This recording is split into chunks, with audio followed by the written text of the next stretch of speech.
The writers tonight who will be reading their stories are all members of District 1199, who work at nursing homes in the Hartford area. Besides being healthcare workers, we all have personal stories to share, and which indeed is for the common good for everybody to hear. The reason why I take the writing class, I've never ever seen myself doing writing. So I decided, if I try this, maybe it will work for me.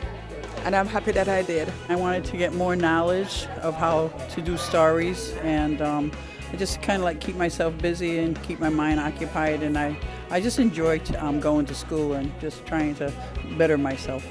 I wanted to kind of refresh my memory on how to write so that maybe sometime in future I'll become a writer.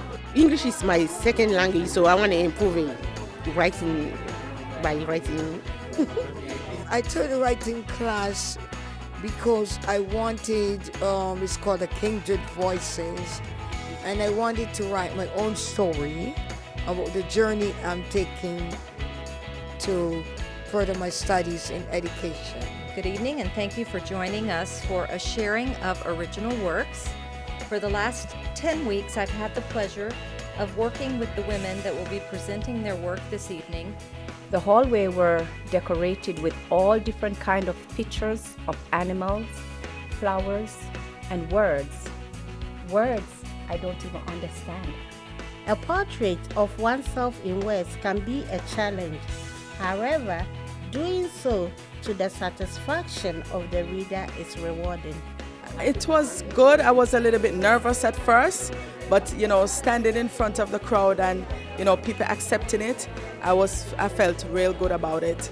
Maybe someone in this room that was here this evening listening to it, make somehow enlighten them about their journey that they can take, whether it be education, whether it be something else. Everybody has a journey. The beginning of my life in America, how that was for me, I would like to share it to people. Even with 1 week training, I was still lost. With strange words for food like a donut, strawberry culare, hard don cappuccino, vanilla chai, my head was spinning.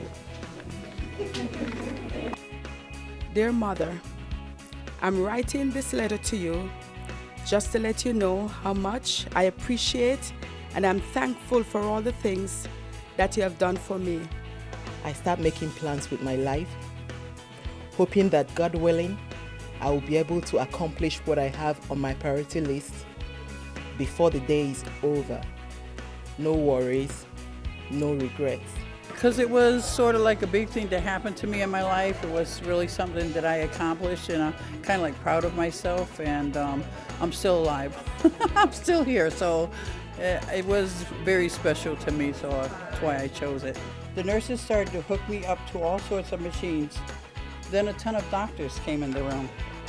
The doctor asked me, "Do you know you're having a heart attack?" I replied, "No." I choose the story that I did because it's a true story, and 2 years ago something like that happened, and last year again, so I really want to put it into a book.